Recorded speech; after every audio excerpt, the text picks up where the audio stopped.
Vous exagérez quand même un peu, hein. Les réactions et les vidéos que moi j'ai vues sur la défaite du Real, moi je trouve que c'est exagéré. Parce que après le limogeage du coach, nous, vous et moi, on était tous conscients de ce que le Real allait traverser les jours à venir. Et je trouve que les gens exagèrent un peu trop.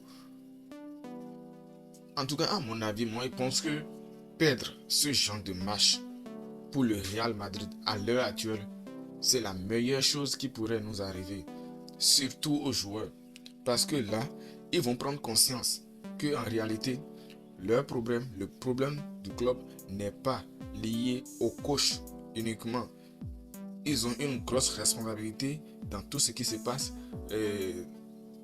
dans le club et également la direction.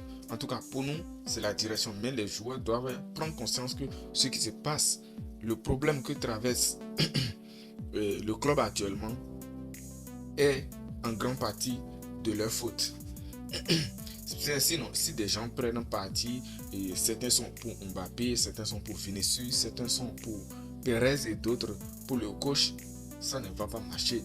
Quand les joueurs, comme les gens le demandent, seront limogés, renvoyés également, le Real sera toujours dans cette situation-là.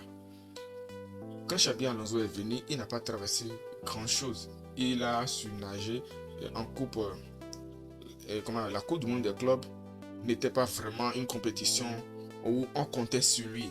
C'était un peu une sorte de match amicaux pour lui, pour relancer comment on appelle, les joueurs.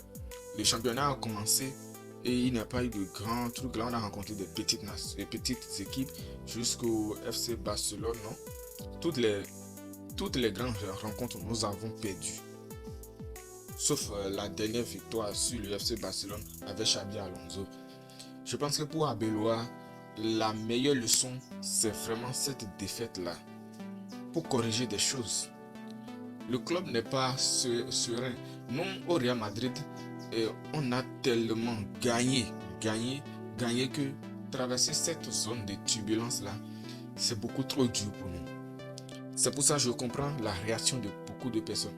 On savait, nous traversons une situation extrêmement difficile actuellement et vraiment perdre surtout de cette manière-là, c'est une très bonne leçon.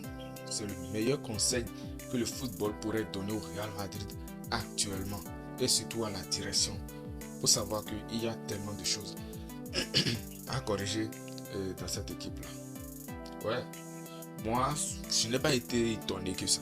Je n'ai pas été étonné. Et Abeloa n'est pas un dieu, il viendra, il va tout casser, supprimer ce qu'il y avait, tout ce qui ne marchait pas, il faut les enlever. Il ne faut pas oublier que le Real a joué avec beaucoup de joueurs de la Castilla, beaucoup de joueurs de la Castilla, et aussi n'oublions pas les problèmes, en tout cas toutes les décisions arbitrage hier. Nous n'avons pas extrapolé là-dessus parce que en tant que le Real Madrid, quel que soit l'arbitre et l'arbitrage, vous devrez dominer tous vos matchs. Vous devrez gagner, même quand l'arbitrage n'est pas de votre côté. Et surtout, contre une équipe de 2-2. Au fait, et ce qui fait le plus mal, c'est le fait d'avoir perdu contre une D2. Et une D2 classée 17e dans son championnat. C'est ça le problème.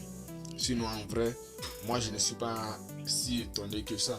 Moi, je préfère qu'on perde ce genre de match, la Liga et comment on appelle la Coupe du Roi et éviter les blessures inutiles pour continuer la saison.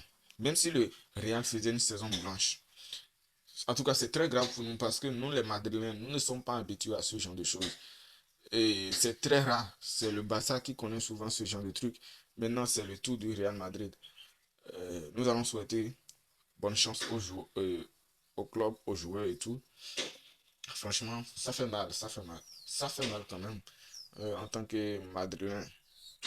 Nous sommes gâtés, nous avons été gâtés par le passé. C'est ça, c'est tout cela qui joue sur nous actuellement. Ouais, ouais. En tout cas, les amis, je ne sais pas. Qu'est-ce que vous pensez de cette situation-là? Qu'est-ce que vous pensez? Donnez-moi vos avis.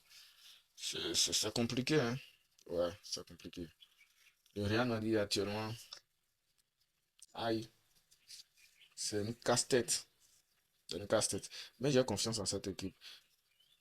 Moi, je suis madrilène et quel que soit ce qui se passe, je reste madrilène.